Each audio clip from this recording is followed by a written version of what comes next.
Bismillahirrahmanirrahim. Alhamdulillahi rabbil alamin, wassalatu wassalamu ala rasulihil amin, nabiyyina Muhammad ibn Abdullah wa ala alihi wa sahbihi wa man sar ala nahdihi wa ihtada bihadihi wa istanna bisunnati ila yaumiddin, amma ba'd.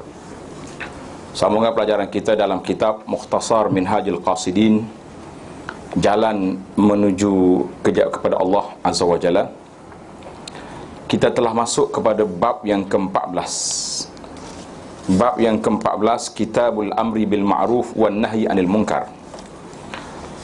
Menyuruh yang ma'ruf dan mencegah yang munkar.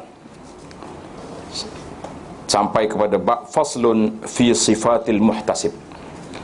Faslun fi sifatil muhtasib, iaitulah sifat orang-orang yang melaksanakan tugas hisbah. Muhtasib ni maknanya orang yang menjalankan tugas hisbah, ataupun kita buat nama penguat kuasa agama. Orang yang nak larang orang ada sifat dia, bukan sembarangan boleh larang. Nanti dia merusakkan daripada membina. Sebab tujuan kita larang mungkar ini nak suruh orang jadi baik, bukan nak suruh orang lagi bertambah tak baik. Sebelum ini kita telah terangkan adab-adab muhtasib secara panjang lebar. Dalam siri yang lepas, tuan-tuan tengok, setelah panjang kita bincang berkenaan dengan sifat muhtasib. Tahulah bahasa Arab muhtasib maknanya pegawai agama, pegawai yang penguat kuasa. Secara umumnya ada 3 sifat. Dia kena ada 3 sifat. Yang pertama, al-ilmu bimawaqi'il hisbah, mengetahui kedudukan perkara yang ingin ditegah, had batasan tahap kemungkaran tersebut, dan kedudukan tahapnya, sama ada lebih mengundang bahaya atau sebaliknya, supaya tidak terkeluar dari sempadan syarak. Jadi kita nak larang orang ni, tengok dulu benda tu boleh larang ke tak boleh larang. Mungkin kalau kita larang, dia lagi besar dia punya balanya, lagi melarat dia punya kejahatan, maka biar. Ini cerita waktu Tatar menyerang negara umat Islam. Dia orang ni, lepas dia serang orang, dia minum mabuk. Jadi mabuk ni satu perbuatan mungkar. Orang kata kita pergi larang dia mabuk ni, mungkar, minum arak. Jadi ulama ketika itu diceritakan daripada Ibnu Taimiyah rahimahullah, dia kata jangan larang. Sebab kalau dia mabuk, dia duduk mabuk situ je, duduk menyanyi bobok dia je.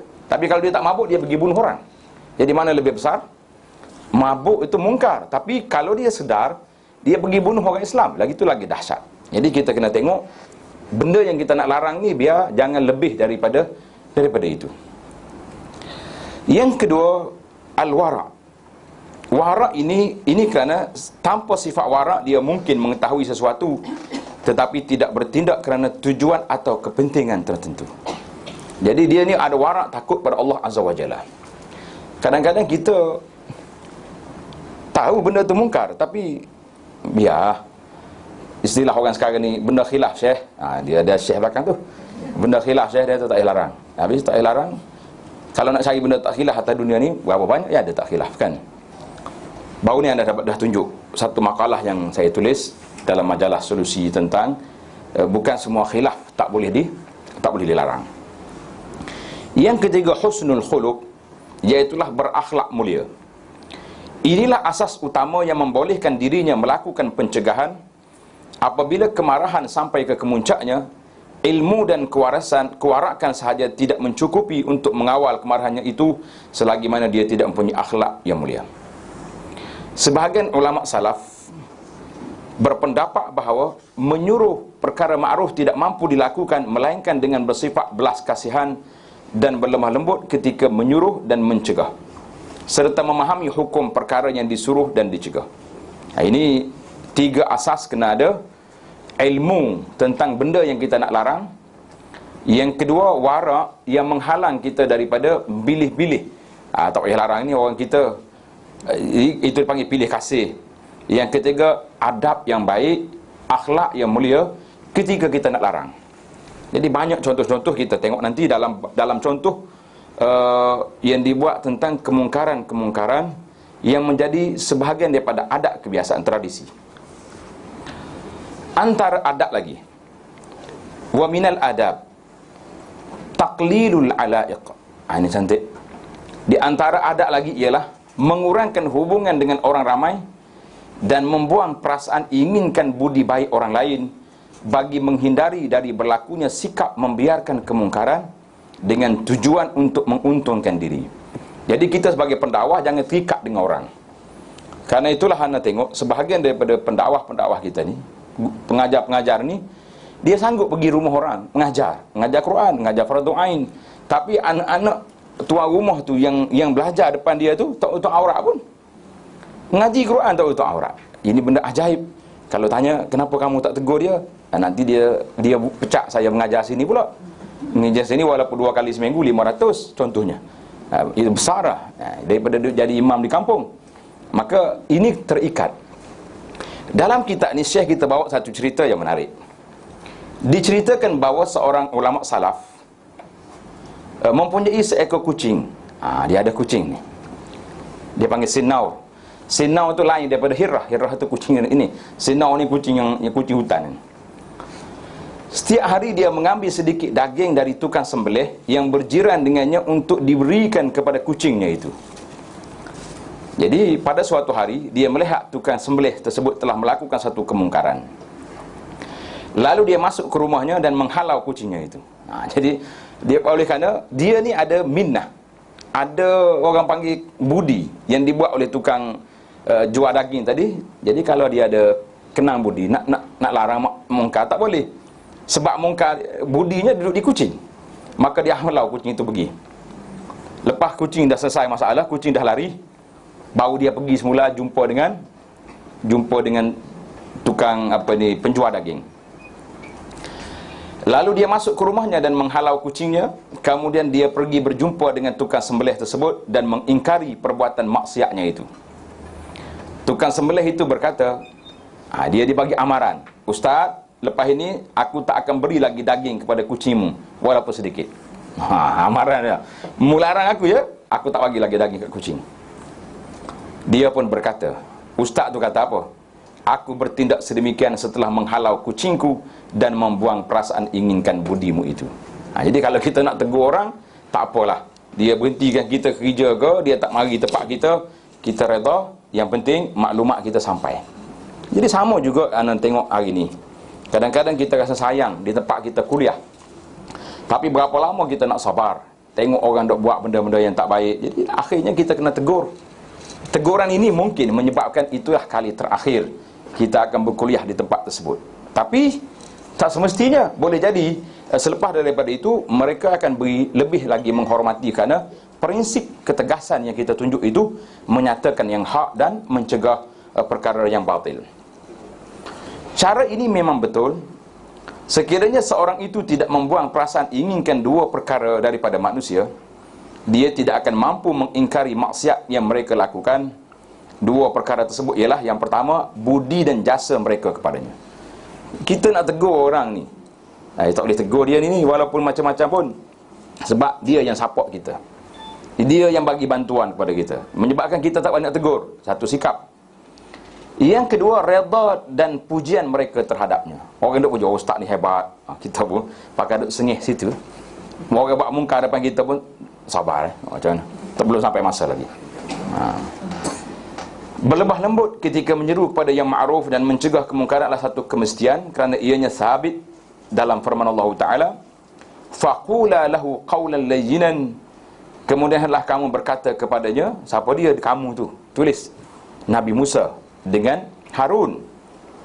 Ketika Allah SWT perintahkan Nabi Musa dengan Harun supaya pergi jumpa Fir'aun, Allah perintahkan kemudian kamu berdua berkata kepadanya dengan qawlan layyinan, perkataan yang lembut. Jadi kalau Fir'aun yang begitu angkuh mengaku jadi Tuhan, Allah perintahkan Nabi Musa supaya bercakap lembut. Cerita orang, ada seorang khalifah ni, seorang pendakwah mari tegur dia dengan bahasa yang agak kasar. Dia jawab apa? Dia kata, bukan lebih baik daripada Musa, dan aku bukan lebih jahat daripada Fir'aun. Kalau Musa nak pergi depan Fir'aun, Tuhan suruh bercakap lembut, takkanlah nak cakap dengan aku yang beriman ni lebih kasar daripada itu. Ini bahasa. Jadi anda duk perhati tengok, kita ni kadang-kadang keras juga dengan orang. Tengok orang tak tutup aurat ke, tengok orang tak pergi solat jemaah ke, Tengok orang buat tu buat ni, kita kasar sangat bagi. Oh, ini mungkar ni. Ini bid'ah ni, ini neraka punya. Jadi orang tu jawab balik, tak apalah. Kau pergi surga, aku pergi neraka. Dia habis, dia jawab. Dia jawab. Kan sekarang ni sudah ada orang jawab dah. Saya neraka pun tak apa. Yang pentingnya apa yang saya nak. Dia ingat neraka tu macam pergi ke pasar malam yang kali. Ya. Ayat ini dalam surah Taha diriwayatkan oleh daripada Abu Darda. Abu Darda ni apa nama dia? Uwaimir ataupun Amir. Uwaimir atau Amir bin Zaid Al-Ansari. Masyhur bi kunyatihi. Kalau tanya Abu Darda, orang tak tahu. Tapi tanya Amir, nama dia Amir ataupun Uwaimir Ibnu Zaid Al-Ansari, gelarannya Abu Darda radhiyallahu anhu. Dia telah berjalan melalui di hadapan seorang laki-laki yang sedang dimaki khalayak ramai. Jadi orang ramai duk maki dia ni. Ya Allah. Disebabkan kesalahan dosa yang dilakukannya. Bila dia buat satu dosa, orang maki dia. Abu Darda berkata, sekiranya kamu semua melihatnya berada dalam telaga, adakah kamu mahu mengeluarkannya? Kalau orang ni hak jahat ni jatuh dalam telaga, kita nak tarik dia keluar ke tidak? Mereka berkata, ya, sudah tentu kami akan mengeluarkannya. Abu Darda berkata lagi, justru janganlah kamu cerca saudara kamu, sebaliknya pujilah Allah yang telah menyelamatkan kamu daripada melakukan dosa seumpamanya. Jadi kita tengok orang buat dosa, kita kata alhamdulillahillazi afani mimma btalak. Itu doa yang ada dalam kitab kita, Perisai Muslim. Nanti Al-Kafi keluar satu kad bitaqah. Alhamdulillahillazi afani mimma btalak. Segala puji bagi Allah yang menyelamatkan saya daripada ujian yang kena kepada awak. Kata berselu-selu lah. Kalau tidak dia kata, apa mu ni? Mari nak menyabarkan aku, kan mari nak kutuk aku lah. Jadi sahabat-sahabat dia kata, pujilah Allah yang telah menyelamatkan kamu daripada melakukan dosa seumpamanya. Mereka pun berkata, adakah kamu tidak marah padanya? Jadi sahabat kata, Tuan Syekh, Abu Darda tak marah kau orang ni buat maksiat. Abu Darda berkata, aku hanya marahkan perbuatannya, tetapi jika dia berhenti melakukannya, dia adalah saudaraku. Jadi kita kena bezakan marah pada orang dengan marah dengan amalan perbuatan dia. Jadi kalau dia buat benda tak baik, kita pergi pegang dia. Ya akhi, ya ukhti, saudara, saudari, tak baik benda ni. Saya suka dengan awak, tapi perbuatan ini yang tak baik. Jadi kita kena bezakan di antara orang mukmin yang berdosa, di antara dosa dia yang dia buat dengan kesalahan peribadi dia tu. Ini cerita Abu Darda radhiyallahu anhu. Cerita lain pula, cerita Silah bin Ushaim. Payah ni nama ni. Suatu hari seorang pemuda berjalan sambil meleretkan pakaiannya. Dia panggil isbal kan. Dalam istilah kita ni, dia panggil isbal. Orang laki-laki pakai baju meleret sampai ke tanah, lebih daripada buku lali. Pakai seluar ke. Jadi sahabat-sahabat Silah dengan Sad, Silah bin Ushaim, itu dia punya nama. Alif Shim Yami Ushaim. Silah mahu menerpa dan ingin memaki hamun pemuda tersebut kerana perbuatannya itu. Semua orang pakat nak marah. Silah pun berkata, biar aku uruskan perkara ini. Jangan, kamu duduk relax je. Biar aku yang pergi selesaikan. Maka Silah pergi berkata, wahai anak saudaraku, ya ibn akhi. Biasalah orang tua-tua, biasa kalau dia panggil orang muda, dia panggil ibn akhi. Bukan maksud anak saudara tu anak saudara betul. Aku ada sedikit permintaan daripada kamu.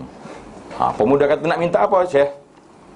Beliau berkata, aku mahu kamu angkatkan sedikit kain kamu itu. Angkat sikit kain itu tak baguslah, bawa pada buku lali itu. Pemuda itu berkata, ya, dengan segala sukacitanya aku akan lakukannya dan turuti kemahuan kamu.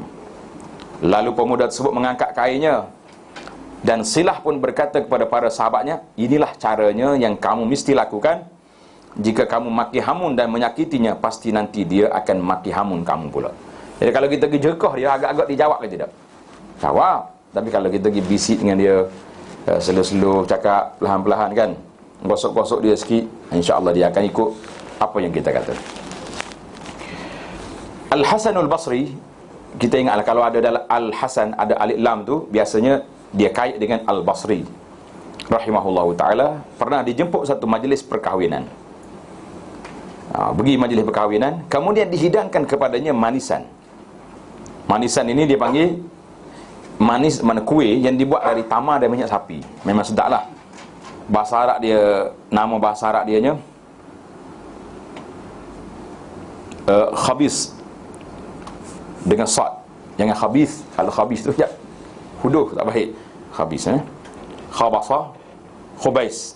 Dia kata ma'mul. Bahasa Arab panggil ma'mul.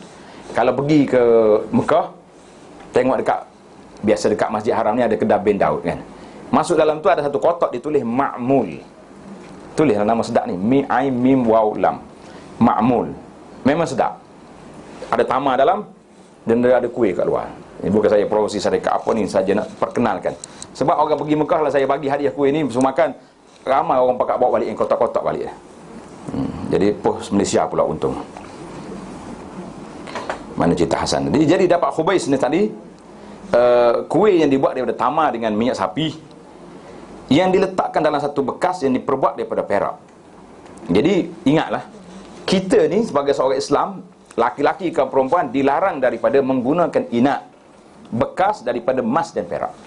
Orang perempuan boleh berhias dengan emas, boleh berhias dengan perak, tapi tak boleh makan, minum dalam bekas emas dengan perak.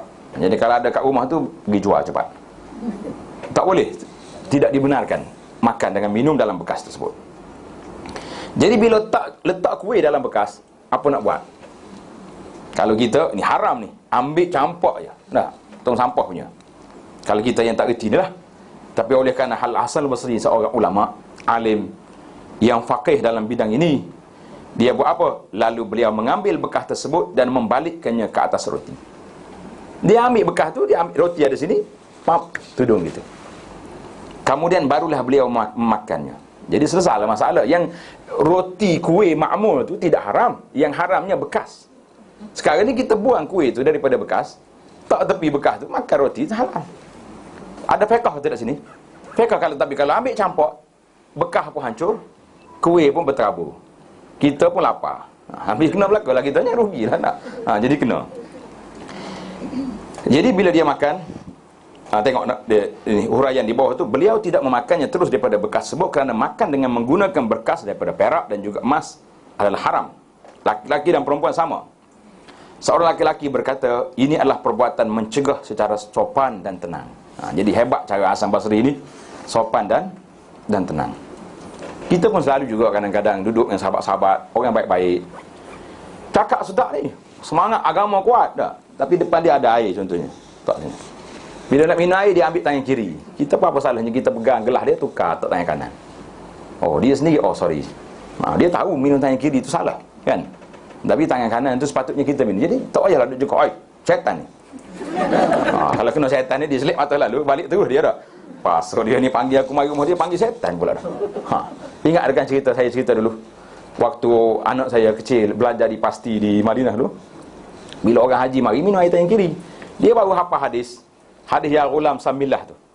Wahai anak, baca bismillah, makan dengan tangan kanan. Fa inna syaitan ya'kul bishimal. Syaitan makan tangan kiri. Bila mari jemaah haji dia minum tangan kiri, dia bisik dengan saya. Dia kata, "Abah, itu syaitan ke?" Huish, kata terukmu ni. Itu syaitan dia. Kata, "Les, kenapa anak?" Dia kata, "Ar-Rasul sallallahu alaihi wasallam yaqul fa inna syaitana ya'kul bishimal." Itu syaitan makan tangan kiri. Kena berat kita tak? Jadi janganlah balik depan ni jangan makan tangan kiri. Kita ingat ke hadis ni. Hadis syaitan makan tangan kiri. Kena kita. Sambil-sambil cerita kena sikit kan. Mana kita tadi? Jadi itu cerita Hasan Basri rahimahullahu taala. Tamatlah kita. Jadi kita buat tajuk di sini sifat-sifat ciri-ciri pendakwah dan metod ataupun cara mencegah kemungkaran dengan cara sopan, dengan cara berlemah lembut. Kita berpindah pula kepada tajuk yang baru, iaitu bab yang ke-15, babun fi munkaratil ma'lufati fil adat. Bab kemungkaran yang biasa dalam adat tradisi. Kita cuba lihat hari ni ada tak ada di rumah kita, ada tak ada di masjid kita penyakit ni. Kita akan menyebut dalam bab ini dua bahagian.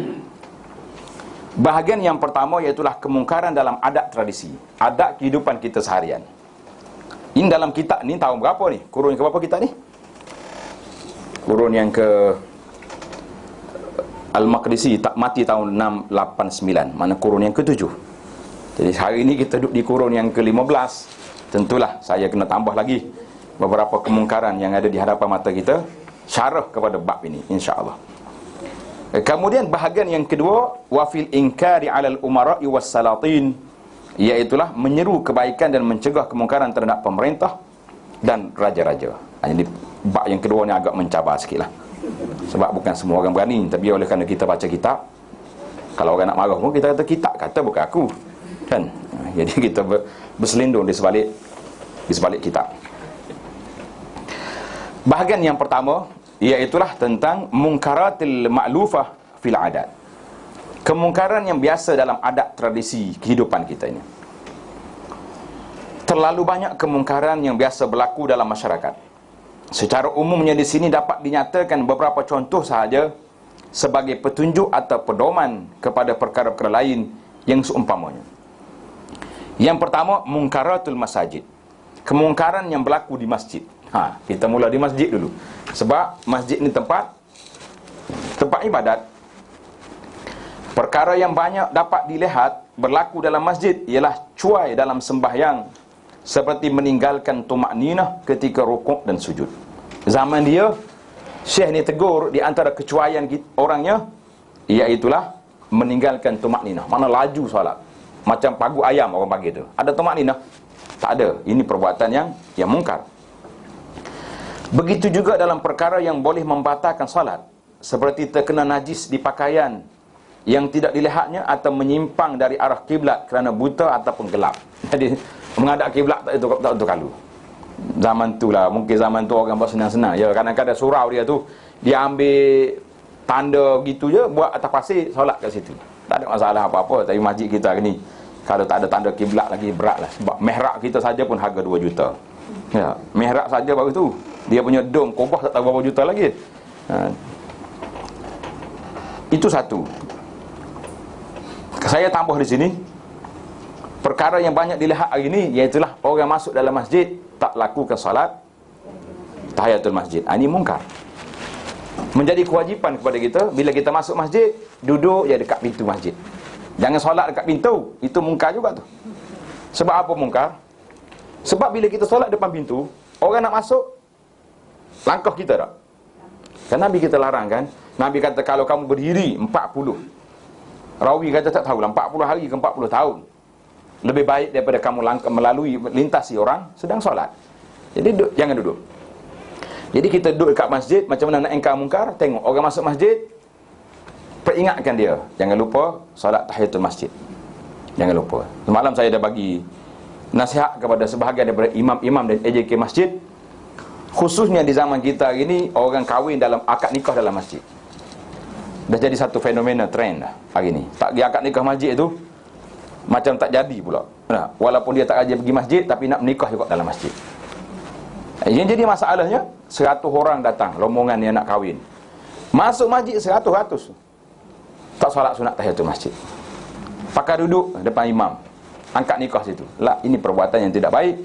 Kerana Nabi SAW larang. Nabi kata, iza dakhala ahadukum masjidah fala yajlis. Bila masuk dalam masjid, jangan duduk kecuali kamu lakukan salat tahiyatul masjid. Ataupun kita dah masuk waktu dah azan, maka kita boleh teruskan melakukan salat qabliyah, salat sebelum daripada fardu. Ini satu. Dan perkara ini kena tambah. Lepas ni kalau ada lagi tambahan, boleh kita bincangkan untuk kita syarah dalam rakaman kita ni tentang munkaratul masajid yang berlaku pada hari ini. Yang kedua, kalau kita lihat, orang masuk dalam masjid, mengikut dalam pandangan besar di kalangan ulama bahawa orang perempuan yang haid tidak dibenarkan masuk dalam masjid tanpa sebab-sebab yang tentu. Dia kata, kenapa aku tak boleh masuk? Aku nak posing juga, nak ambil gambar, nak kahwin. Siapa dia suruh ambil duduk posing dalam masjid? Kat luar masjid tak boleh, tak jadi gambar. Jadi juga kan. Dia kata, khilaf ni ustaz. Yalah, kalau khilaf ada masalah, ustazah nak pergi mengajar itu cerita lain. Ni awak nak pergi posing dalam masjid yang tak ada masalah apa-apa pun. Kalau kat luar pun jadi juga gambar. Jadi banyaklah perkara-perkara kecuaian kita tentang menjaga hak masjid. Antara kemungkaran dalam masjid juga ialah salah dalam bacaan Al-Quran. Hari ni baca Quran salah. Tempat kita ni alhamdulillah nampak berebut cari imam-imam yang hafiz apa Quran. Alhamdulillah, itu satu perkembangan yang baik. Lebih afdal kepada orang yang beriktikaf dalam masjid menegur serta membetulkan perkara-perkara ini dari hanya mengerjakan sembahyang sunat. Subhanallah. Jadi Syekh bagi conclusion di sini, daripada muduk iktikaf seorang duk zikir seorang tu, baik awak tegur orang yang masuk dalam masjid buat benda yang tak baik saja. Masuk tak tahiyatul masjid, masuk dia buat bising dalam masjid, masuk duduk buah-buah yang tak ada faedah. Kita suruh dia zikir dan sebagainya. Lantun nak sebut ke? Melantun dalam masjid kena sebut juga. Kau tak masuk hari ni? Masuklah tu. Orang mari duduk melantun dalam masjid. Tahu melantun? Duduk bergendang dalam masjid tu lah. Lantun tak faham-faham lah. Kan iklam sasaran kan, lantunan cinta Rasul dalam masjid. Saya kata ini juga mungkar yang mesti kita nasihat supaya dia lantun di luar masjid. Luar masjid dia bukan tempat melantun, bukan tempat main gitar, muzik. Kerana masjid ada qadasah, ada kesuciannya sendiri. Jangan samakan masjid kita dengan gereja-gereja tempat orang-orang Kristian duduk menyanyi dalam tu. Antaranya juga ialah tukang azan, muazzin, yang menyambung-nyambung antara kalimah azannya dan memanjangkan sebutan kalimahnya. Menarik tak tahu berapa ratus mat dia punya. Tak habis-habis lagi. Pusing sana pusing, turun naik dia punya suara. Tak perlu itu. Khatib yang memakai pakaian sutra.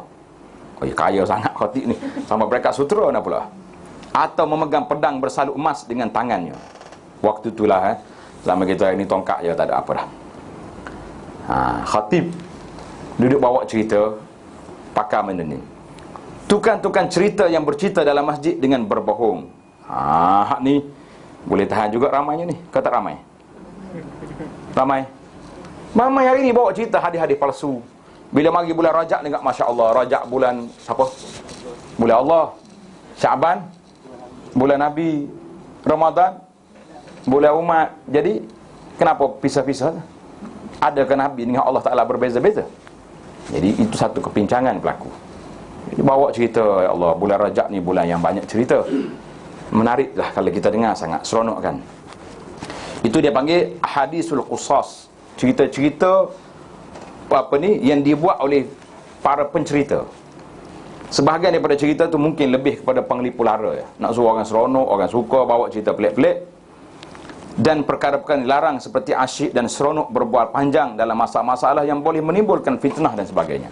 Masuk dalam masjid juga bawa cerita-cerita yang tidak ada fakta, yang palsu, dan juga cerita yang boleh menimbulkan fitnah pada orang. Itu jangan sama sekali. Jadi hari ini kita lihat satu perkembangan yang baiklah. Bila timbul cerita-cerita yang pelik-pelik ni, sebahagian daripada pendakwah kita bangun, menegur, memberi teguran. Jadi harapnya para pendakwah berhati-hatilah daripada benda ni. Sebab kadang-kadang benda ni benda lama jadi. Ada dalam kitab, memang ada dalam kitab, tapi hadis tu tak ada. Bila mari Ramadan nanti, orang akan baca hadis setiap malam, kelebihan solat tarawih. Tiap malam, kadang-kadang kita tegur imam, cukuplah imam. Berapa puluh tahun duduk baca hadis ni. Tak pernah tanya khabar hadis ni sahih ke tidak. Itu hadis maudhu', hadis yang direka-reka. Ni kalau bulan Rajab ni banyak sekali hadis. Saya pun tak senaraikan. Kalau boleh sahabat-sahabat kita ni senaraikan hadis-hadis yang berlega dalam internet, dalam WhatsApp di bulan Rajab ni, untuk kita senaraikan benda-benda yang tidak sahih. Takut kita dengar cerita benda-benda macam ni. Siapa dia bagi tahu kepada orang kelebihan Rajab ni pun dah dapat pahala 80 tahun. Baca ke tak? Kau tak ikut perkembangan. Yang jadi mangsanya ustaz. Hari-hari ada 10 soalan. Yang soalan benda tanpa dia nak tanya soalan, boleh tanyalah. Tapi dia hantar katanya gambar-gambar dalam telefon. Jam telefon aku main budak-budak ni. Dia tanya. Jadi penatlah kita dah. Itu penat. Benda sama dia tanya. Jadi masalah. Hari ni pula hari ibu pula ni. Ibu ni mungkar tak mungkar. Saya kata sayang ke ibu tu wajib. Sayang ke ibu wajib. Tapi merayakan hari ibu tu tak cari. Sebab apa nak ikut orang putih yang merayakan hari ibu. Kita ni hari ibu setiap masa. Pagi tadi ada orang telefon, ustaz saya nak merayakan hari ibu. Kata raya kat mana? Kau tulis dalam Facebook. Makmu seumur hidup tak pernah pegang Facebook. Jangan kacau orang tua tu kata. Oh pening dia kata. Ustaz marah, kata tak marah lagi. Baru cerita baru tu. Dia tu lihat selamat hari pagi-pagi tu. Selamat hari ibu. Aku sayang pada ibu. Telefon ke mak dah. Dah sayang ibu pagi lagi. Malam tadi dah ambil tiket dah. Pagi-pagi ni mak tunggu. Mak kita ni suka makan nasi lemak kat mana? Nasi kabu kat mana dah? Turun airport tu terus beli. Mak tunggu saya balik. Siap dengan nasi bungkus. Baru sayang ibu. Kalau setakat tulis kat Facebook tak payah. Buat menyusah orang tua tu ya dah. Orang tua tu tahu benda. Telefon tak juga, tulis je. Banyaklah benda-benda yang karut dalam adat istiadat kita ni. Kalau kita tambahkan kitab ni, mungkin satu jilid lagi boleh tambah ni. Baiklah. Demikian juga dengan cara laki-laki dan perempuan yang bercampur gaul tanpa batasan, perkara sini wajib ditegah. Saya tambah di sini satu lagi, mungkarat masjid ni, iaitulah bila selepas salat maghrib kita ada kuliah kan. Kuliah ni ustaz akan tengok ke belakang. Betul tak? Tengok ke belakang, yang lain semua tengok depan. Jadi biasanya sebahagian daripada masjid dia akan buka tirai. Sebab dia kata makcik-makcik nak tengok juga ustaz ceramah kan. Saya kata kalau dengar MP3 pun okey juga, tak payahlah video pula. Tapi dia tetap seronok nak tengok. Jadi masalahnya, jadi masalah pada ustaz bila dia buka tirai. Ni yang perempuan ni, makcik ke adik-adik kita ni, bila nak tukar telekong tu, pakai terus buka situ dia. Terkanyak ustaz tengok. Astagfirullahaladzim. Jadi mak kata, kenapa ustaz tiba-tiba jadi istighfar? Dia tengok budak tu buka dia punya betul-betul aurat yang tak ada apa. Ini masalah kita. Jadi kena bagi nasihat betul-betul bilik persalinan. Nak tukar telekong kepada baju, buat bilik khas di situ, kerana itu satu kemungkaran. Yang nanyanya siapa? Ustaz yang nanya. Itu masalah ni. Jadi nasihat saya lah supaya benda ni dihindarkan. Antara kemungkaran masjid juga ialah terdapat kumpulan-kumpulan yang berjual beli ubat-ubatan. Ni kuat hari ni. Lepas ceramah, ini air saya sudah jampi ni. Perut naik jampi selalu. Yang terbaru untuk Ramadan tahun ni saya sudah terima semalam 300 juzuk Quran dia baca. Saya pun pening, kata Quran ada 30 juzuk, dia ada 300. Macam mana dia buat? Rupanya setelah kita kaji selidik, dia baca 10 kali Quran. Sekali 30, 10 kali 300. Sudah baca siap menunggu Ramadan datang. Dan orang tanya saya, dia kata kalau nak jadi wakil PM saya. Aduh, kata aku jadi wakil pula. Jadi ustaz sudah mengajar, ini air saja, air saja ni sebut nama saya dekat orang ni. Air saya ni. Ini jual dalam masjid nama ni. Dia jual ubat-ubatan ni, air-air dia tu lah, air jampi dia, kismis dia tu. Jual kismis tu pagi sampai malam dah. Kalau tanya ustaz, lulus ke Sanawi? Dia pun tak lulus juga. Marah kawan-kawan ni. Biarlah. Jual makanan dan tangkal. La ilaha illallah. Jual makanan dalam masjid tak boleh. Tangkal azimat. Ni siapa dia lekat kita punya kat dinding. Sekarang ni banyak orang. Cuba pergi di pasar, di kedai-kedai, ada 2-3 lambang. Satu lambang 3 segi. Ini bukan 3 segi bermoda ni. Satu lagi lambang tapak kasut Nabi. Itu semua tu ada i'tikad tersendiri. Siapa dia lekat? Kan saya cerita sini, orang cari pula. Malah kata dah. Yang pentingnya bagi dia ada i'tikad tersendiri. Lambang-lambang tersebut ada i'tikad sendiri. Ada. Dia punya ada kepahaman. Dan ada orang post saja, ustaz jangan engkar, ini kelebihannya. Saya tengok baca dalam hadis, kata aku hafal lama jak budak lagi. Tapi memang benda tu benda tidak ada sandaran daripada Nabi sallallahu alaihi wasallam. Yang Nabi suruh pakai selipar, dia tak suruh ikut selipar mana-mana. Dia tak kata pakai selipar aku ni. Mana lagi ni? Serta peminta-peminta sedekah yang bersyair kerana mengharapkan simpati orang ramai dan seumpamanya. Tempat kita ni kurang, orang tak berani minta dalam masjid. Tapi kalau di negara Arab, subhanallahilazim, orang yang pergi, mungkin tuan-tuan tak duduk di Masjid Haram, tak ada orang berani buat. Kalau masjid di tempat-tempat luar, di luar Masjid Haram, memang begitu. Sudah solat bangun, tunjuk surat sakit lah, tunjuk dia ni sakit lah, macam-macam lah. Dengan tangisannya, kadang-kadang kita nak berzikir pun jadi terganggu benda tu. Kat sini tak adalah, insya-Allah. Perkara ini ada yang dikategorikan sebagai haram dan sebagainya ada yang makruh. Jadi syekh kita ni insaf lah. Dia kata ada benda haram dan ada benda yang makruh, tapi dia termasuk dalam perbuatan yang tidak baik dalam masjid. An Abi Hurairah radhiyallahu anhu qala idza ra'aitum man yabi'u aw ibta'a fil masjid faqulu la arbahallahu tijaratak. Dalam hadis Nabi kata, kalau kamu lihat orang duk berjual beli dalam masjid, kamu katalah Allah Ta'ala tak beri untung perniagaan kamu. Ini berat ni. Ada yang kata kalau orang yang iklankan barang dia hilang dalam masjid, kamu kata la raddallahu alaik, Allah Ta'ala tak hantar balik barang kamu.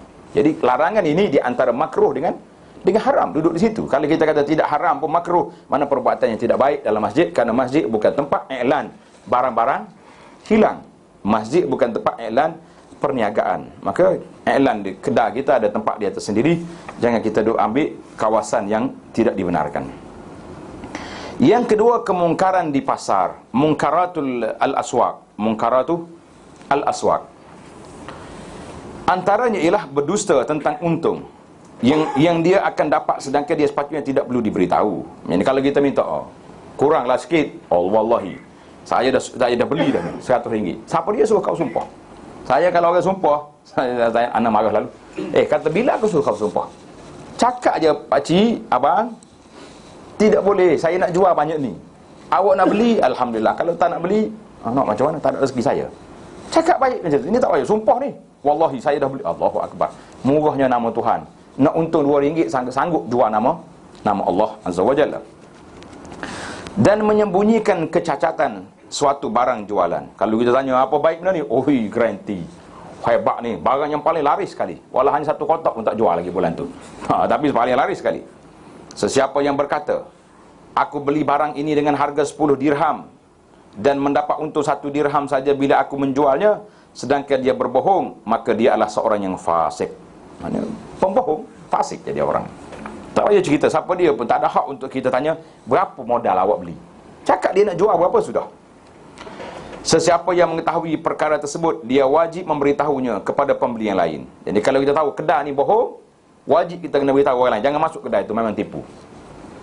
Ni banyak kedai-kedai ni, tak tahulah, ada orang kata ada tanda sendiri, ubat pelaris. Sebahagian daripada kedai ni, kalau makan mi kedai dia, ada anak katak dalam tu. Kalau sekali kita telan tu lemak manisnya.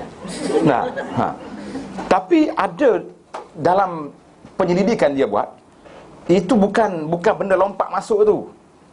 Memang dimasukkan di atas sebab-sebab yang tertentu.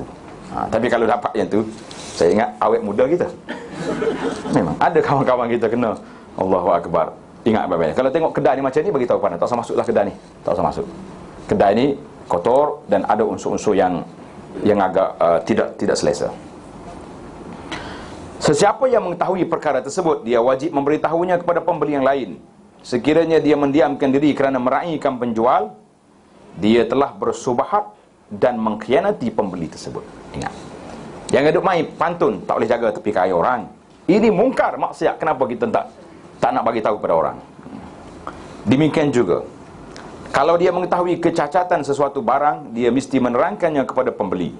Barang ni tak baguslah, saya dah beli dah. Barang tiruan, tipu, beli pakai 2 bulan dah rusak. Contohnya, maklumkan kepada orang lain. Begitulah seterusnya dalam masalah perbezaan pada timbangan dan ukuran. Setiap orang yang mengetahuinya adalah dia membetulkannya, sama ada dengan diri sendiri atau melaporkannya kepada pihak yang bertanggungjawab. Antara kemungkaran di pasar juga ialah mengenakan syarat-syarat jual beli yang tidak betul. Hari ini memang besar. Barang-barang yang dibeli tidak boleh dipulangkan. Sedangkan dalam Islam beri hak, dia panggil muddatul khiyar. Boleh tengok barang, mungkin sampai 3 hari kita boleh pilih dan sebagainya. Bermuamalah dengan riba, menjual alat-alat hiburan, patung-patung dan sebagainya. Jadi ingatlah. Tambah lagi lah, hari ini penjual-penjual sendiri pula, dia nak jual barang ke nak jual dia. Itu satu lagi. Setengah orang itu macam nak jual dia, ya tak?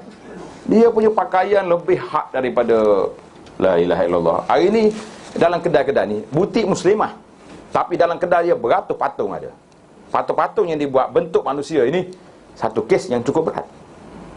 Itu dia panggil surah mujassam, surah yang ada bentuk rupa orang. Kadang-kadang kalau rupa orang perempuan tu memang perempuan, betul-betul perempuan. Kalau jenis hak gila apa ni, hak sakit jiwa ni, ada budak-budak atas gambar hari, duduk cium ke gambar patung tu. Dia kata tak ada hak lain, hak ni tak kena tangkap ke pejabat agama ni, kata. Tak ada kena kan, tak ada. Tak ada orang beli, dia duduk dekat ke patung tu. Ini bala akhir zaman ni. Jadi kemungkaran di pasar kita cukup dahsyat hari ni. Kita lihat benda-benda yang dijual yang tidak patuh syariah dan sebagainya. Munkaratul syawari', kemungkaran di jalanan. Kemungkaran tengah jalan pula, apa dia mungkar dia?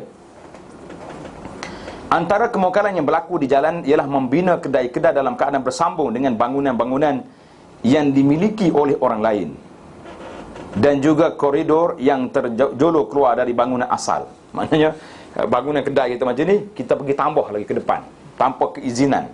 Maka itu dianggap sebagai satu mungkar kerana menghalang Sama ada menghalang cahaya masuk ke kawasan orang lain atau menghalang orang nak berjalan. Termasuklah juga menanam pokok-pokok di hadapannya yang menyebabkan jalan menjadi sempit dan mengganggu orang yang lalu lalang. Ini tengok dalam Islam ni detail lah.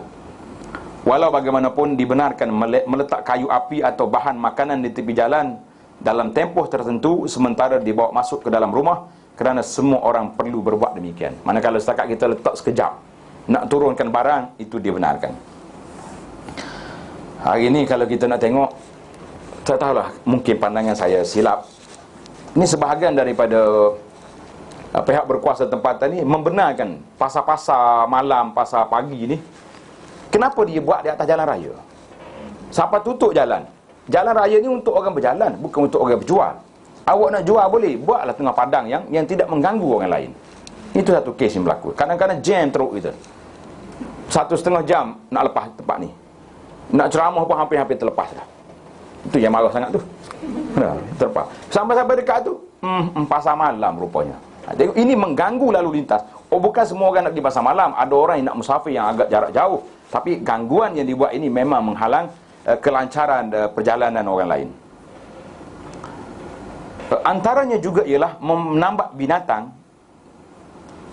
meletakkan kenderaan di jalanan yang boleh menyusah dan mengganggu orang ramai. Sudah kita parking tak betul pasal Arab, kerak mari tak situ. Kereta kita letak tengah jalan orang. Yang tak sedapnya, dia parking dekat masjid tu.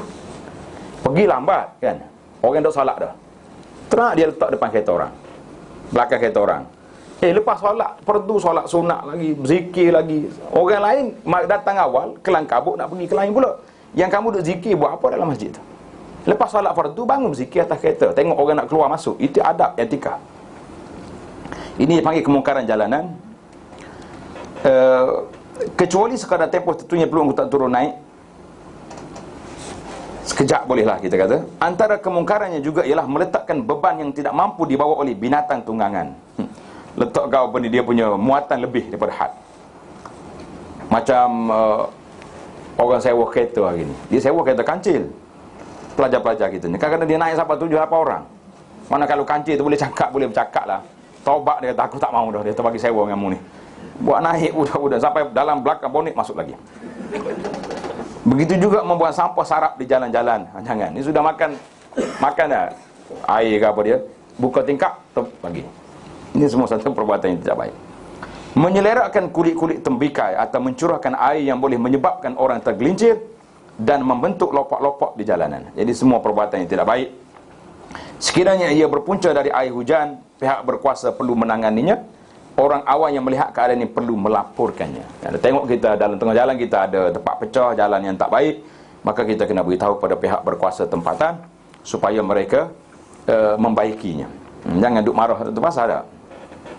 Hari ni mudah ya. Dia panggil pusat aduan, ada kan? SMS kat dia, jalan sekian-sekian, kilometer sekian, jalan ni berlubang. Jadi sebelum SMS tu kita berhenti dululah, ambil apa kayu ke apa letak dalam lubang tu supaya tidak jatuh orang. Yang keempat, mungkaratul hamamat. Kemungkaran di bilik air. Bilik hamam ni beza dengan toilet kita ni. Hamam tu kalau zaman dulu tempat orang pergi mandi wak ni, sauna ke apa orang panggil sekarang? Sauna. Kan orang duduk mandi sauna tu, mandi wak. Itu dia panggil hamam zaman dulu. Jadi sekarang ni kita panggil bilik air lah. Di antara kemungkaran dalam bilik air ialah gambar hayawan yang ada di pintu dan di luar bilik air. Zaman dia tu orang duduk lukis gambar. Bagi mengatasinya, memadai dengan mencacatkan bentuk-bentuk gambar itu dengan air atau sebagainya sehingga rupa bentuknya tidak jelas kelihatan. Sesiapa yang tidak mampu berbuat demikian, tidak harus dia memasukinya dan hendak mencari bilik air lain, melainkan jika dia terpaksa. Jadi nak pergi, kalau nak tengok hari ni, dulu gambar apa ya, orang tulis gambar hayawan-hayawan, hari ni gambar orang, penuh gambar-gambar orang tak. Dia nak jual tisu pun orang, bahkan nak jual tudung pun cari juga perempuan yang comel-comel letak kat tudung tu. Bala sungguh. Butik muslimah tapi jual orang kat situ. Antaranya juga ialah perbuatan membuka aurat dan melihatnya. Jadi bila nak mandi ni biasalah dia buka aurat. Hari ni kalau kita pergi hamam tempat kita zaman sekarang ni, kolam-kolam rendang. swimming pool yang duduk terbuka tu. Saya mengharapkan sangatlah pihak berkuasa di Malaysia ini minta supaya hotel-hotel yang besar-besar ni asingkan laki-laki perempuan. Apa salahnya buat 2 kolam, sini satu laki, sini perempuan. Ini duduk, perempuan lagi mandi sama dia, laki-laki mandi sama dia. Kemudian kolam yang tengah-tengah duduk kanak-kanak yang budak-budak main sama-sama dia. Ini tak ada, dia kata. Oi, dia kata mustahil ustaz boleh buat macam ni. Kenapa mustahil? Orang lain duk buat banyak tempat dah orang buat. Kita yang tak nak buat sebenarnya.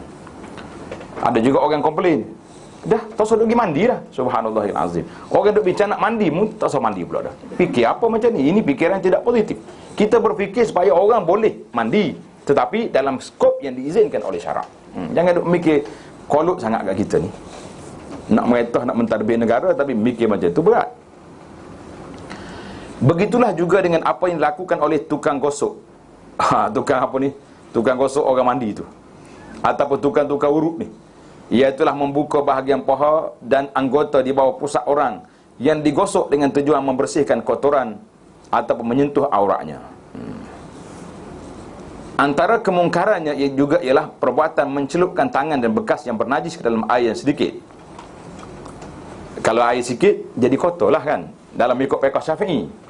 Sekiranya yang melakukan itu seorang yang bermazhab Maliki, ia tidak boleh dicegah, bahkan hendaklah berlembut dengannya dengan berkata, aku harap kamu tidak menyusahkan aku dengan melakukan begitu, sehingga aku tidak dapat membersihkan diriku lagi kerana air itu telah menjadi najis. Tengok di bawah ni ada penjelasan. Dalam mazhab Syafi'i, air yang sedikit, iaitu yang kurang dari 2 qullah, akan menjadi najis dengan hanya tersentuh atau terjatuh najis ke dalamnya, walaupun sedikit, dan tidak berubah bau, warna dan rasa tersebut. Kita belajar kan fiqh, belajar fardu ain dulu. Air berapa jenis ada? Ada air mutlak lagi, air mustakmal, air mutanajis. Itu di antara air-air yang disebut. Jadi air mustakmal ini biasanya air yang telah digunakan, ambil wuduk ke, air itu dah kena dah, ataupun air ni tangan kita ni kotor, kita masuk dalam air, menyebabkan air itu jadi kena najis. Dia panggil air yang kena tangan kita yang kotor. Maka air itu dikira tidak mutlak lagi dalam fiqh mazhab Syafi'i. Tapi mazhab Maliki tak, dia bagi air 2 saja. Air mutlak, air yang tahir, dengan yang kedua air najis. 2. Air yang kena najis, kotor. Air yang tahir ni tak apa, tak ada air mustakmal bagi dia. Menariknya dalam isu ini, Imam Al-Ghazali rahimahullah ta'ala, yang menjadi sebutan lah di kalangan ulama-ulama kita, Imam Al-Ghazali rahimahullah ta'ala dalam kitab Ihya Ulumuddin bawa dalam bab isu was-was. Imam Ghazali kata apa? Aku mengharapkan mazhab Syafi'i ini seperti mazhab Malik. Air itu ada 2 sahaja. Sama ada air bersih ataupun air kotor. Mustakmal tak ada. Imam Ghazali yang Matta 505 berkata demikian. Tuan-tuan boleh tengok dalam satu rakaman yang ana buat, tajuk dia Fiqh Perbandingan Mazhab. Di antara tajuk yang saya buat bandingan mazhabnya dalam isu air mustakmal.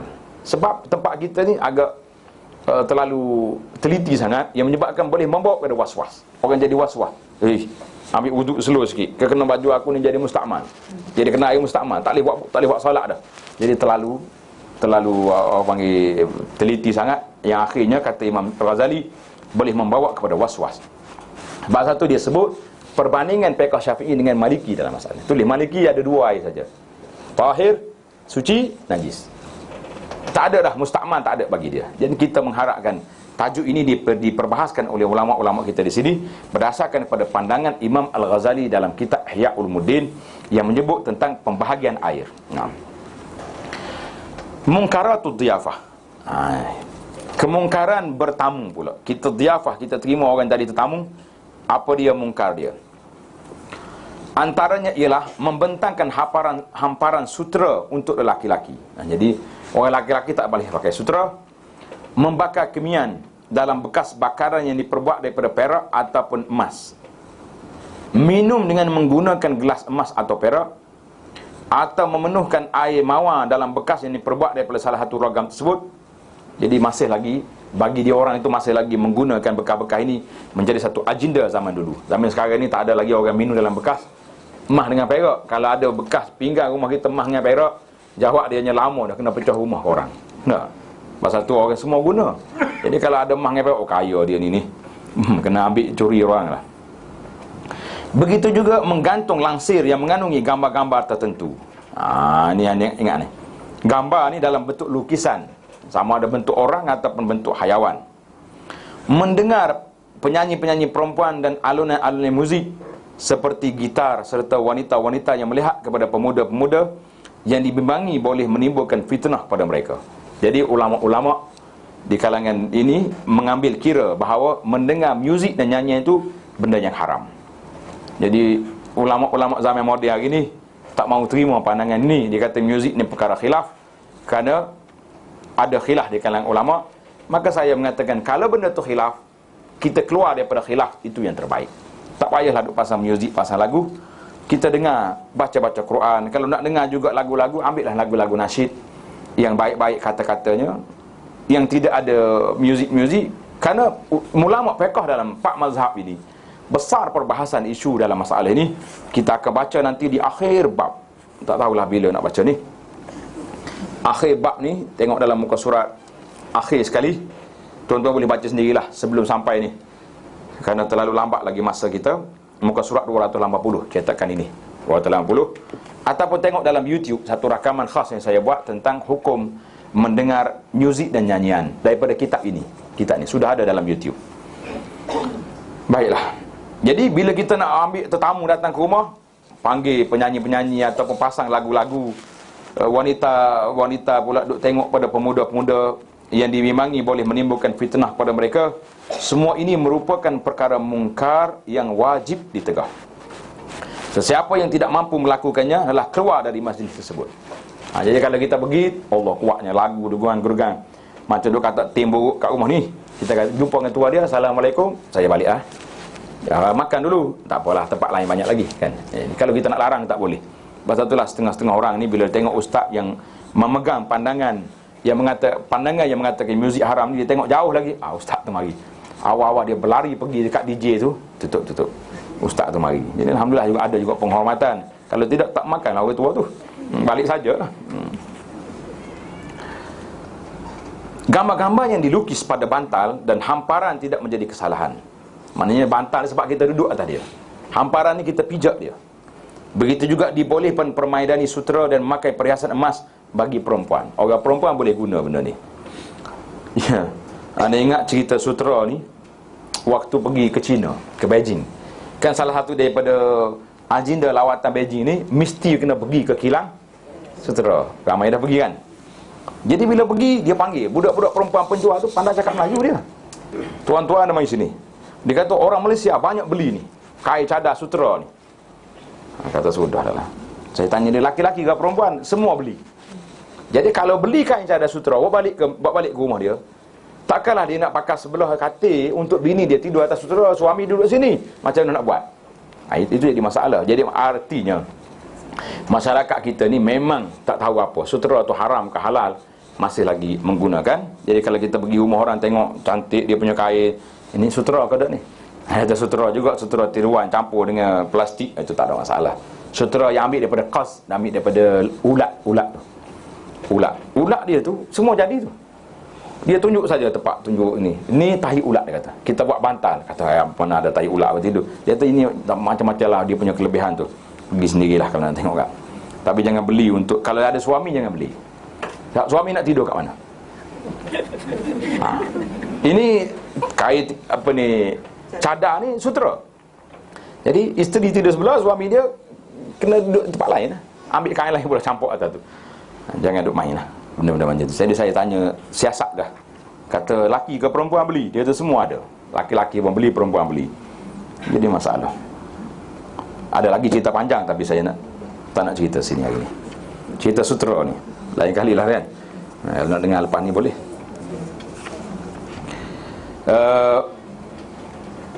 Tidak ada kebenaran rukhsah dalam mendidik telinga kanak-kanak perempuan. Sudah dah lah. Masalah telinga kanak-kanak ni pula dah.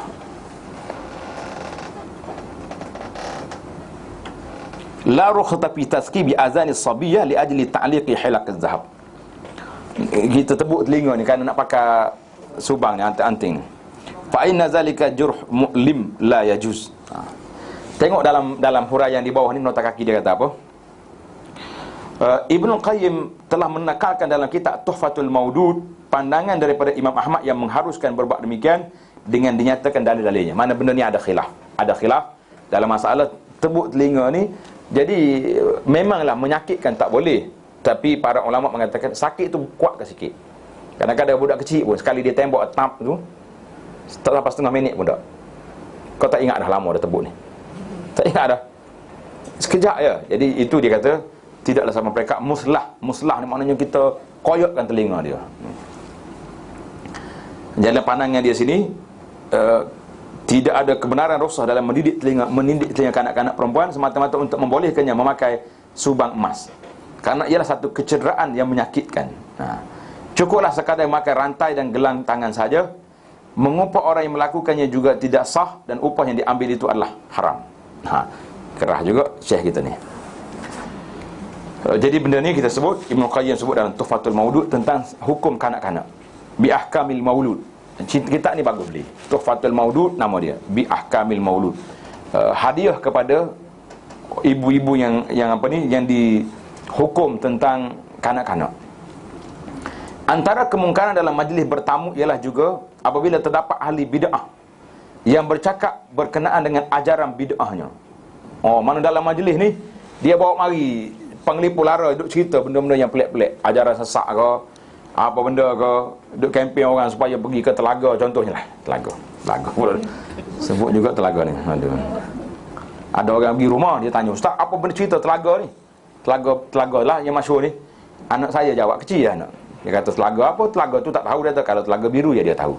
Kata yang tak masuk juga, kata. Nasib baik Dr. Zahazan tak dengar, kata. Kalau tidak dapat hadiah budak ni. Jadi ahli bid'ah buat maknanya bawa mari cerita-cerita yang penglipu lara yang bawa karut ni.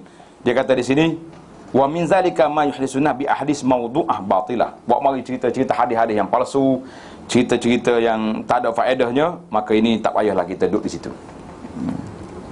Tidak harus hadir bersama-samanya, melainkan sesiapa yang mampu berhujah bagi menolak perbuatan bid'ahnya itu.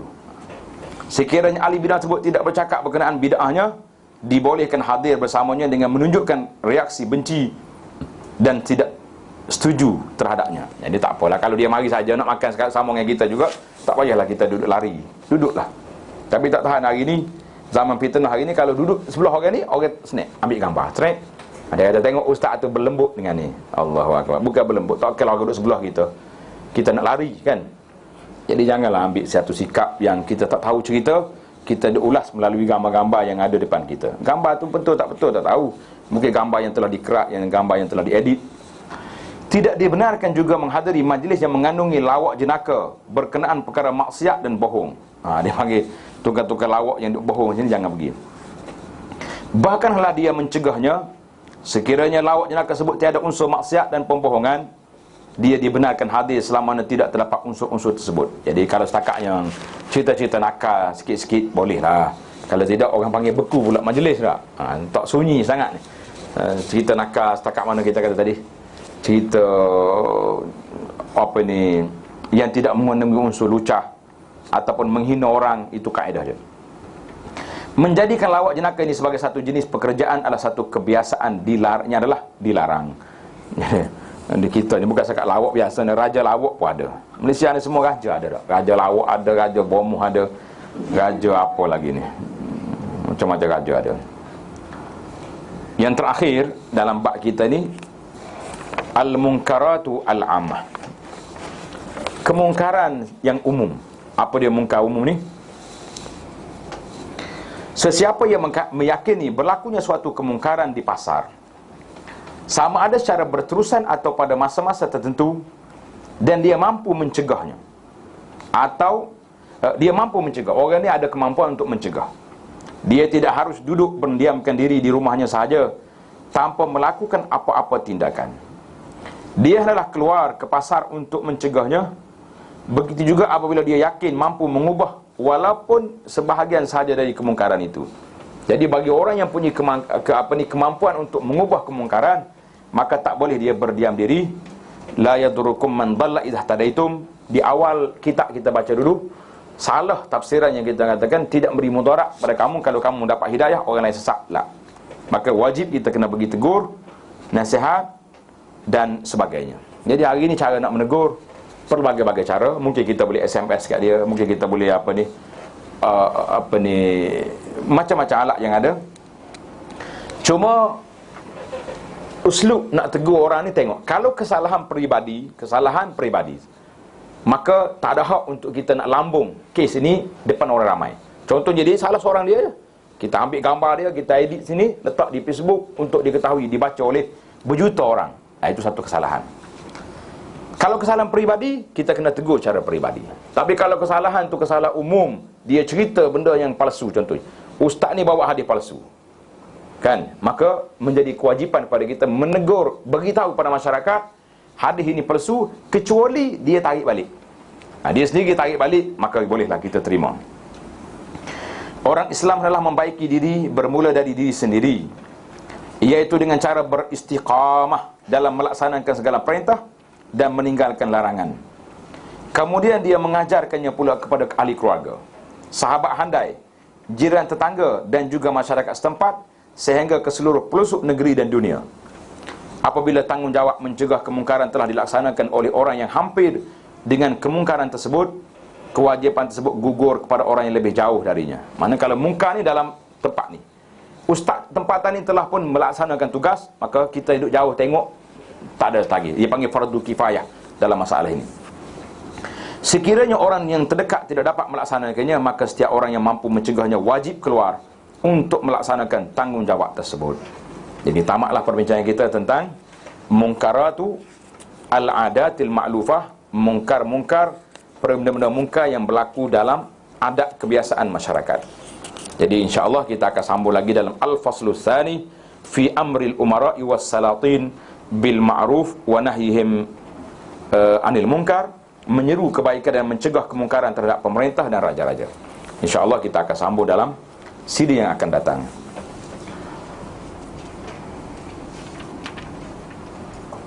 Ada soalan?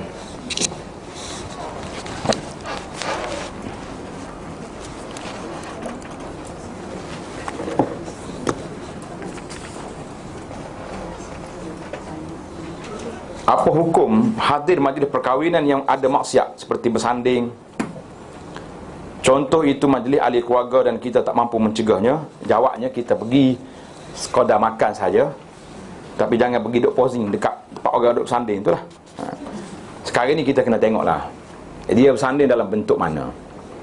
Kalaulah dua pengantin ni pakai tutup aurat baik-baik, cuma dia duduk atas kerusi sekadar nak ambil gambar je, dengan uruf suasana yang ada hari ni, bagi saya tak sampai peringkat kita boikot majlis tersebut. Tapi kalau orang kata ustaz tolong tepuk tawa sekali, jangan duk naik tepuk tawa, apa benda tepuk tawa ni? Dia ada satu i'tikad yang lain yang tak sepatut kita pergi buat sekali dengan dia. Orang ambil gambar tepuk tawa, kalau setakat dia kata pergi tengok, itu insya-Allah tidak menjadi halangan. Dan hari ni satu trend yang baiklah saya tengok, pemuda-pemudi kita ni pun dah ada kesedaran. Jaranglah orang yang jadi naik, orang yang berkahwin, majlis perkahwinan dia tak tutup aurat. Kalau tak tutup aurat tu sangat jahiliah model sangatlah. Biasanya dia orang dah tutup aurat yang baik-baik, insya-Allah. Saya ada seorang kawan yang setiap hari berpuasa dalam bulan Rajab, dan setiap kali berbuka puasa beliau akan post dalam FB. Apakah hukumnya? Minta pandangan ustaz. La ilaha illallah. Ada juga orang berpost puasa dalam Facebook. Nak jawab ke cerita ni? Tak payah jawab lah dia nak cerita. Jadi yang pertama sekali, puasa ni ibadat. Puasa ibadat. Tanpa mengaitkan dengan i'tikad bahawa puasa pada hari sekian dalam bulan Rajab ini mempunyai kelebihan tersendiri. Itu hadis Al-Imamul Hafiz Ibnu Hajar rahimahullah ta'ala dalam kitabnya, tulis nama kitab ni tapi bahasa Arab, nama dia Tabyinul Ajab Bima Warada Fi Fadli Rajab, menyatakan kepelikan, keajaiban tentang hadis-hadis yang menyebut tentang kelebihan bulan Rajab. Dalam kitab ni kecil je kitab, ada 32 hadis. Ibnu Hajar kata 11 hadisnya dhaif, 21 hadis maudhu', palsu, tentang kelebihan khas puasa bulan Rajab. Tapi kalau kita nak puasa pada hari Isnin, hari Khamis, hari Ayyamul Bait, hari putih 13, 14, 15, nak puasa macam Nabi Daud, sehari buka, sehari puasa, teruskanlah. Tidak ada halangan dalam, dan kami tidak menghalang, siapa-siapa pun tidak berhak untuk menghalang. Yang menjadi halangannya kalau mengaitkan puasa itu dengan hari-hari tertentu. Maka itu tidak ada dalil yang sahih. Kata, siapa kata? Al-Imam Ibn Hajar.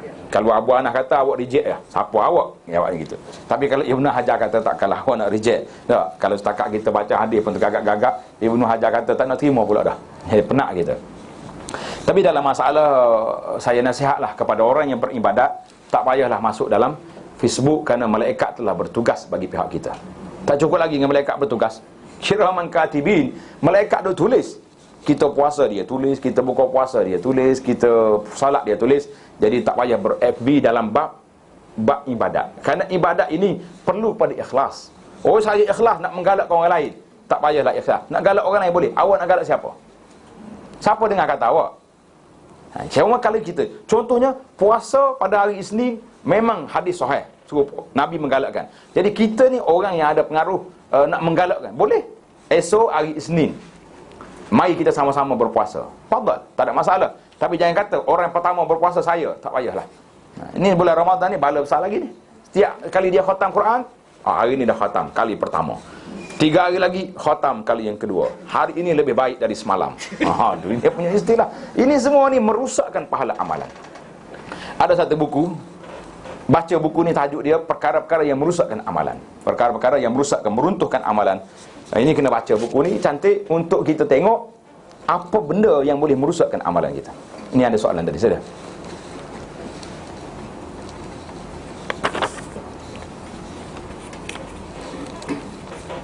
Tadi nak tanya silakan.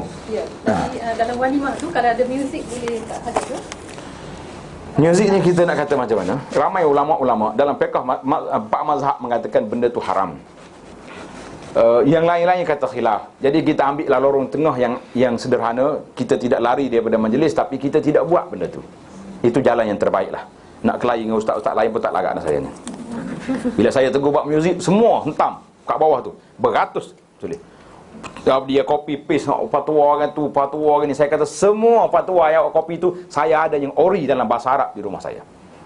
Lastu mughaffal. Saya bukan orang yang lalai daripada hujah-hujah masing-masing, tapi saya telah membaca hujah masing-masing dan saya menerima hujah yang mengatakan muzik haram. Nak kata apa? Hujah yang mengatakan muzik haram tu kuat, hadis dalam Bukhari dalam hadis. Tapi oleh kerana khilaf, kita mura'ah benda khilaf. Tak apalah, awak nak terima, tapi nak paksa orang untuk bernyanyi, bermuzik lah, tak ada. Itu pun pilih tempat lah. Ni kadang-kadang kita ni, ceramah kita ni tak ada muzik apa-apa. Bila sampai ke kawan-kawan kita, dia edit, dia letak muzik kat depan. Saya kata wallahi ma'arda bihadza. Saya tidak reda dengan perbuatan tersebut. Nak ambil rakaman, ambil, tapi letak muzik di hadapan ceramah saya yang memang majlis tak ada muzik, tak ada hak untuk kita tambahkan benda yang ada. Jadi kalau ada majlis muzik, pergi secepat mungkin. Kita makan, bismillah, salam ke tuan rumah, saya balik awal lah. Telinga saya sakit lah, suara awak kuat sangat lah. Kalau boleh slow sikit, itu salah satu daripada teknik nak mencegah mungkar. Mula-mula sampai Allah, saya telinga saya memang sakit. Doktor cakap boleh jadi pekak saya kalau suara macam ni. Boleh tak perlahankan sikit? Perlahankan sikit. Kalau lepas pada perlahan, kalau tutup lagi baik. Slow-slow, jangan pergi mungkar, haram, melaknat Tuhan sini. Allah berat tu. Saya amaran banyak kali kepada majlis-majlis walimah. Saya kata kalau saya pergi, saya tengok Pak Pandai yang jadi tukang mak andam, Pak andam sini, saya akan lagi balik. Tapi pergi tak lari-lari balik juga. Tapi kenalah Pak Pandai tu, dia tengok saya datang, terus sembunyi kat dapur. Tak keluar dah. Dia kata Abu Anas dekat luar. Dia tahu kalau keluar saya bagi nasihat, ya tidak marah. Apakah hukum menyebarkan surat berantai yang bersandarkan agama? Jawabnya mungkar dan maksiat. Wajib kita ingkar. Tengok dalam tajuk satu YouTube yang saya buat khas, tajuk dia surat berantai. Cari dalam YouTube, tulis Abu Anas, tajuk dia surat berantai. Saya ada sanad surat berantai kepada Khadam Raudah. Kan yang tersebar tu, yang kata Khadam Raudah Syekh Ahmad Khadam Raudah tu, saya ada sanad dia. Guru saya Syekh Atiyah rahimahullah, dia jumpa dengan Syekh Ahmad. Syekh Ahmad kata wallahi ya bunaya, sampai hari ini saya belum bermimpi jumpa Nabi. Yang orang saya mimpi dia tu, dia kata sampai saat dia jumpa Syekh Atiyah tu, dia kata sampai hari ini saya belum jumpa lagi, belum mimpi lagi jumpa Nabi sallallahu alaihi wasallam. Dia kata orang sebar, aku pun tak tahu. Duk orang lagi ni nak tengok Nabi ni. Aku duk kerja Raudah. Memang jaga Quran, dia susun Quran dalam Raudah, tapi dia kata aku belum jumpa lagi dengan tuan dia dalam kubur sebelah tu. Mohon penjelasan mengenai orang perempuan dalam haid boleh membaca dan memegang Al-Quran, bukannya Al-Quran beserta terjemahan. Jadi saya dah sebutlah hadis, majoriti ulama yang mengatakan orang perempuan haid dilarang daripada baca Quran. Ada sebahagian yang mengatakan boleh. Jadi kenapa kalau kita ada larangannya, bermakna di sana ada terdapat ilah yang tertentu. Jadi pandangan yang mengatakan tak boleh itu ramai di kalangan ulama, yang kata boleh itu tidak ramai. Cuma kita ambil jalan tengah yang lebih selamat insya-Allah. Kalaulah saudari ustazah, orang yang mengajar Quran. Jadi kalau kita tak mengajar Quran, dalam kelas kita ni 5-4 kelas ni akan ta'atal, akan terganggu pembelajaran budak-budak di sekolah ni. Seorang ustazah yang adanya. Maka kita mengatakan pada waktu itu ambillah pandangan yang mengharuskan di atas dasar sedemikian. Atas dasar dia boleh mengajar Quran untuk meneruskan mengajar. Ataupun dia ni hafizah, mana kalau dia tak hafal boleh jadi terlupa hafalan dia. Teruskan dia baca dalam keadaan tersebut. Tapi kalau setakat nak beribadat, sedangkan majoriti ulama yang menghalang melarang perbuatan tersebut, bagi saya sangat cukup tidak selesa, kerana banyak lagi ibadat-ibadat lain yang mampu kita buat dalam perkara tersebut. Cuma mungkin sini tentang memegang Al-Quran ini, maka pegang Al-Quran pun sama, baca Quran pun dilarang, pegang lagilah kuat. Jadi alhamdulillah hari ini, kenapa kita nak pegang Quran yang tidak ada terjemahan? Hari ini Allah Ta'ala dah ganti Quran kita ni duduk di mana? Dalam telefon kita, dalam handphone kita sudah ada. Jadi kita niat pegang handphone. Pegang apa tu? Handphone. Tu baca Quran dah duduk kat sini. Nak kata apa dah? Itu lain dia punya cara. Kalau kita tahu majlis walimah itu sama ya, cerita tadi juga. Jika kita masuk masjid, ada majlis ilmu, perlu kita solat tahiyatul masjid atau terus majlis ilmu? Jawabnya na'am, tahiyatul masjid. Nabi SAW pernah berkhutbah, seorang sahabat masuk, Nabi suruh solat dulu, khafif. Nabi kata solat, ringkaskan. Tak payahlah pula macam solat tarawih. Orang duk mengajar, kita duk baca kuat-kuat pula belakang. Tunjuk warak pula kat situ kan. Jangan tunjuk warak. Jadi kita solat cara ringkas saja. Ada juga orang tanya, ustaz marah dia kalau solat. Ustaz kata majlis ilmu ni wajib, solat tu sunat. Yang wajib dia utama kepada sunat. Jadi siapa dia kata? Ini hak masjid. Majlis ilmu, kita nak solat pun tidak terhalang. Bukannya dia kena berhenti kita mengajar kerana kita solat. Berhenti sekejap sebab ada orang solat. Lepas pada tu masuk seorang lagi pula, berhenti sekejap solat. Itu tak boleh lah, ganggu. Dia teruskan kuliah dia, dan kita solat cara yang ringkas. Tidak ada ta'arud ni. Kalau Nabi sedang berkhutbah, Nabi suruh orang solat, apalah lagi dengan ustaz kita yang setara mana taraf kita kan. Seorang perempuan masuk masjid, dia duduk sekejap pakai stoking dulu baru solat, boleh ke macam tu duduk? Dia duduk dulu baru solat. Jadi ada sebahagian ulama kata kalau duduk dah habis dah. Tamat tempoh dah. Macam tu itulah. Ada lagi yang ada sepandangan yang kedua, yang mengata lebih longgar. Dia kata selagi tak solat tahiyatul masjid, maka hak tu masih lagi ada. Pasal dia duduk tu untuk sarukan. Jadi kita ambil pandangan yang lebih cermat. Kita mengatakan kita duduk kat luar dah dulu. Kan luar masjid belum masuk, kan di tangga masjid tu ada tempat duduk. Duduk situ, pakai siap-siap masuk dari masjid, Allahu Akbar sebelum duduk. Itu lebih baik kerana kita tak ada khilaf dalam masalah tersebut. Okey, itulah. Baik. Syukran. Bagaimana jika bekerja sebagai ejen etika takaful? Ini tanya orang takaful lah. Kalau saya komen kan masalah pula dah. Cuma gini ya, saya tanpa nama takaful. Hari ni kita kena tengok, nak banding di antara takaful dengan konvensional, maka takaful menjadi pilihan. Di antara takaful yang banyak pula ada lagi tafawud. Yang ni konsep dia macam ni, yang konsep dia macam ni. Ada yang lebih dekat kepada maqasid, ada yang lebih jauh sedikit. Tapi berhati-hatilah sahabat-sahabat saya yang bekerja dengan takaful, jangan camping orang. Saya punya takaful ini syariah 100% lah. Syariah 100% lah. Sebab ada Nabi larang sahabat. Nabi mengatakan kalau kamu pergi jumpa dengan orang yang bukan Islam, mereka minta nak jadikan nak minta berhukum dengan hukum Allah, kamu kata jangan. Tapi kalau nak ambil dengan hukum kamu, ijtihad kamu, Nabi kata na'am, boleh. Apa arti? Kita tak boleh jamin 100%. Saya punya syarikat 100% halal. Okey, awak mana tahu? Awak panel syariah dia daripada awal A sampai Z, dari sudut perjalanan syariah betul. Pengalaman saya sedikit. Nak beli kereta, berapa bank saya pergi, saya tengok macam mana perjalanan, dia pun cerita, panjang cerita dia. Gini. Setakat ilmu yang saya belajar sikit-sikit bab muamalat ni, ada sangat bermasalah. Pergi yang kedua, macam tu juga. Yang ketiga, akhir sekali saya bawa satu buku, saya ajar dia. Sebab bank, ingat tak, 10% siapa bayar? 10% yang kita beli tu, kita bayar kepada siapa? Bayar ke bank ke bayar ke tuan kereta? 10%. Manakala kereta kita harga 60,000, harga 160,000, 16,000 bayar kepada siapa? Bayar kepada penjual, tidak bayar di syarikat kereta. Yang lain tu baru pergi finance di bank. Sekarang ni awak bayar kereta, bermakna kereta tu setelah kita beli. Bila pergi ke bank, bank jual kereta, jual kepada siapa? Jual kepada kita. Kereta tu siapa? Milik siapa? Milik dia ke milik kita? Milik kita. Dia jual apa barang kita? Ini syubhat. Jadi terpaksa kita kena ubah suai. Bank lantik kita, wakil bagi pihak dia pergi beli kereta di syarikat. Kita kena main lah. Bukan semua orang pandai buat macam ni. Saya kata bank keluar satu surat, melantik saya pergi beli kereta ni dengan syarikat, dengan bayarannya 16,000 contoh. Saya pergi akad, aku beli kereta ni 16,000, wakil bagi pihak bank sekian-sekian. Barulah kereta tu jadi milik bank. Bila kita pergi beli akad pula bank, yang 16,000 bayar tadi, tinggal berapa lagi? Tinggal 140,000 lagi, 44,000 lagi kita bayar. Akad itu kita akad bayaran tambahan kepada yang tadi.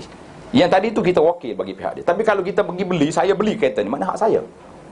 Kenapa bank jual pula kereta kita, jual kepada kita? Baru bunyi syariah 100%. Syariah apa dia panggil apa dia? Istilah compliant. Syariah compliant 100%. Jadi saya tidak nak komen. Saya setuju kempen orang supaya pergi kepada bank-bank perbankan Islam. Saya setuju. Saya tidak masuk dalam mana-mana pihak yang condemn masalah ni. Cuma yang buat dasar ustaz-ustaz kita, panel-panel syariah mengaji masalah ni. Tapi yang melaksanakan di kaunter-kaunter tak apa. Kadang-kadang mek yang mari.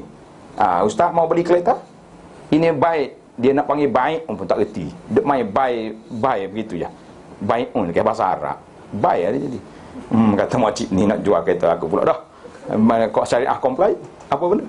Jadi minta maaf lah, tajuk ni patut kita bincangkan. Jangan kata 100% produk saya ni halal. Tak mampu kita. Sebab yang buat dasar orang lain, kita hanya menjadi ejen penjual saja. Kita kata takaful yang saya jual ni insya-Allah ada panel syariah yang meluluskan. Mudah-mudahan Allah Taala beri kepada kita yang terbaik. Setakat tu je. Cakap berlapik warak, manakala ada yang tak terbaik, panel syariah yang bertanggungjawab. Tuan-tuan doakan saya sampai hari ni, panel, bila saya nak dilantik sebagai panel syariah di mana-mana yang terlibat dengan keuangan, saya kata saya tidak reti, dan muka saya ini saya tak mahu dijadikan bahan jualan barang-barang. Dalihnya kita pergi, saya selalu tanya, siapa panel syariah? Keluar selalu gambar profesor ni, datuk ni. Jadi salah satu daripadanya Abu Anas kat sini. Dia ni hebat, boleh beli lalu.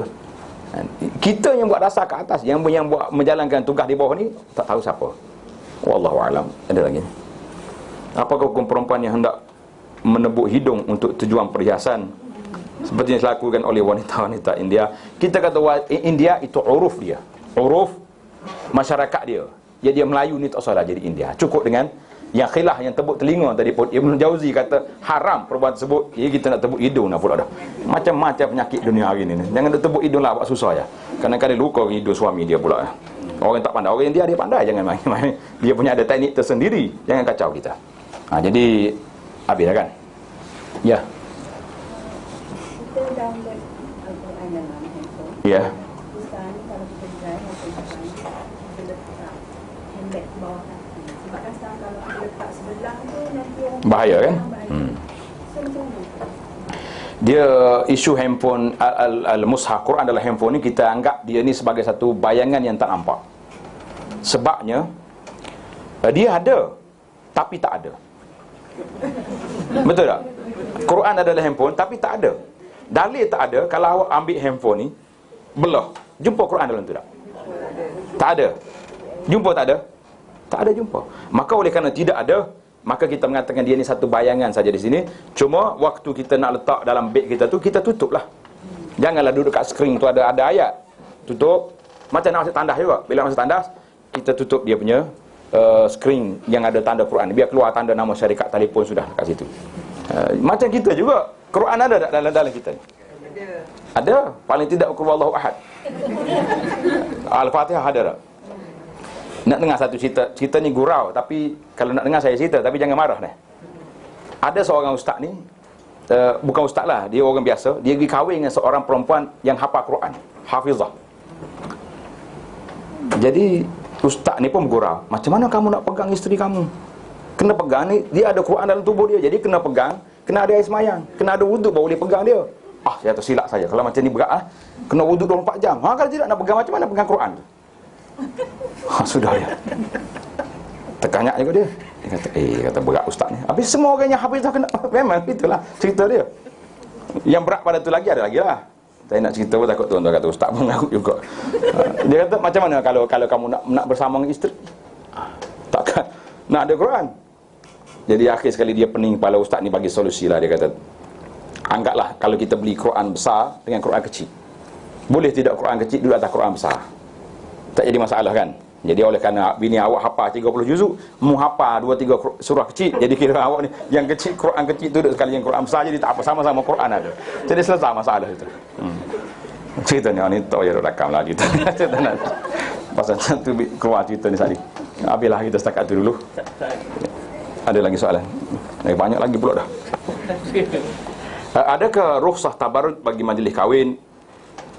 Boleh ustaz huraikan perempuan berhias untuk pakai gincu, celak dan sebagainya? Jawabnya, orang perempuan boleh berhias, boleh buat apa saja, tapi jangan cukur dia punya bulu kening dia dan sebagainya, dia larang di situ. Tetapi dalam skop buat dia saja, dalam skop untuk muslimah saja. Jadi kalau nak buat pentas di tempat dia duduk perempuan kerusi dia tu, buat kat dalam rumah lah, jangan. Ni tidak sengaja buat pentas dekat luar rumah. Nah, sampai mereka semua orang mari duduk tengok ni patung apa pula ni. Yang saya paling benci sekali tengok orang perempuan kahwin.